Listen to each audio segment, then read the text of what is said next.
This is Axel72 in association with Squared Circle Boxing. Pleasure to be joined by Troy Deeney, the man himself. Troy, how are we, man? I'm very good, sir. How are you? I'm doing very well, thank you. And I suppose, as a first question to start off with, for yourself and boxing memories, where was your first boxing memory? First boxing memory was at home watching Mike Tyson versus Frank Bruno on ITV. I think I was about 7 or 8, maybe even 6, I want to say.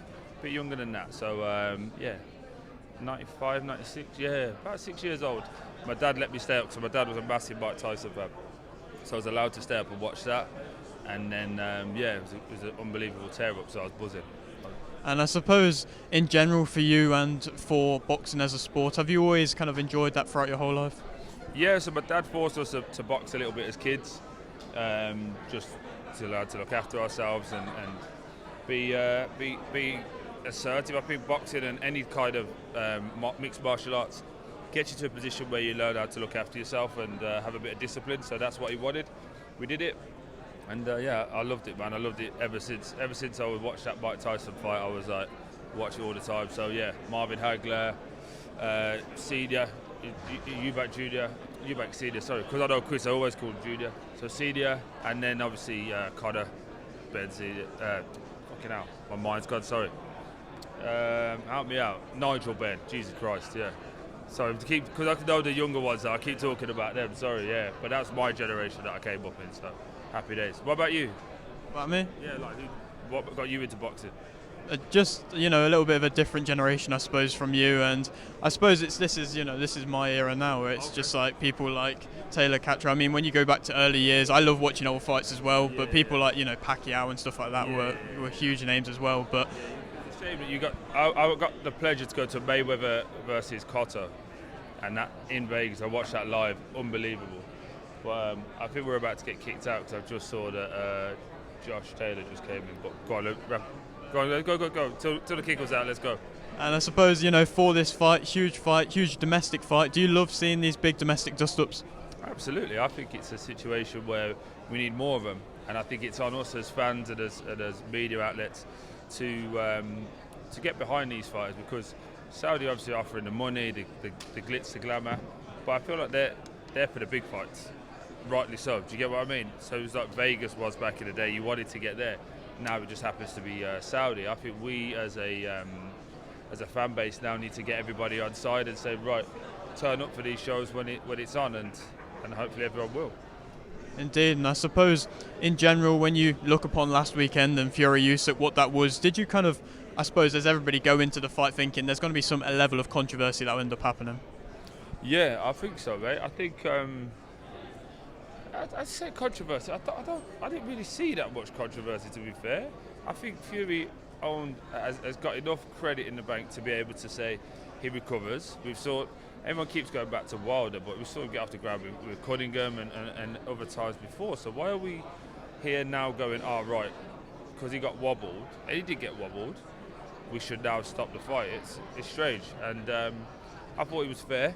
I don't think it was one of those ones either, like the split decision of like, one round was that one person gave him 6 rounds as opposed to 1 and 1.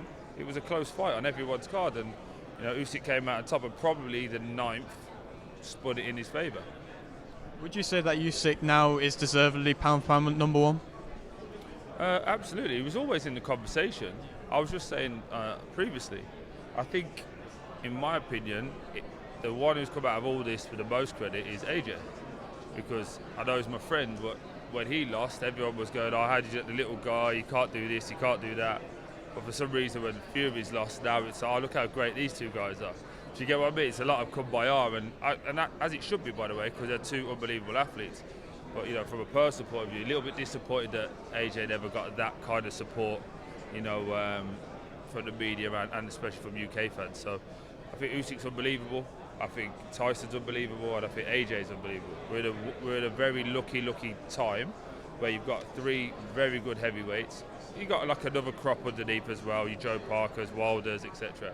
But these 3 kings of the division, and they're all here on our timeline. We don't get to see it too often. You're too young to remember this, but I remember Lennox Lewis, Evander Holyfield, Tyson. Like Tyson wasn't the same Tyson, but he was still knocking people out for fun. So these 3 people that was what, 20 odd years ago, before you had that kind of level. Then you had the Klitschko reign, and it was just like slow and ponderous. Now you've got fast, mobile, punching power, game, all want to fight everyone.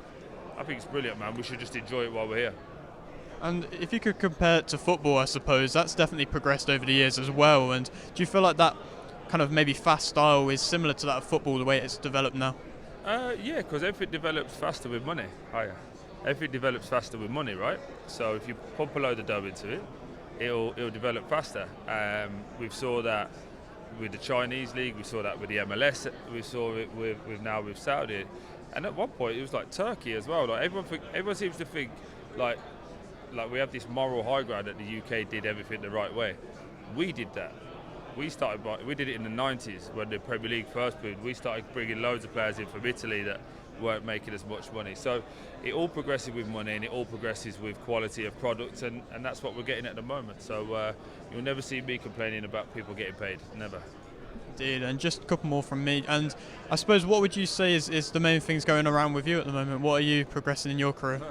Everything. That's the problem. I'm like bacteria. You can't really get rid of all of me, but I'm everywhere. Doing a lot of media work now, enjoying family time, and deciding whether to have one more crack at the whip next year and play. But as of right now, just got to enjoy this weekend. Indeed. And one final question: the watch you've got on today is lovely, and I just wanted to ask you if I'm allowed to ask what it is. This was a present actually from. Sorry, can you see? Yeah. So this is a present from Watford when I broke the record. So it's a Rolex Oyster Perpetual. There you go. Gold with a black face. So this was a gift that I got maybe 10, 11 years ago. But yeah. I felt like I had to ask, man. I appreciate it. So, all right, brilliant. Thank you very much, man. Appreciate that, bro. Thank you.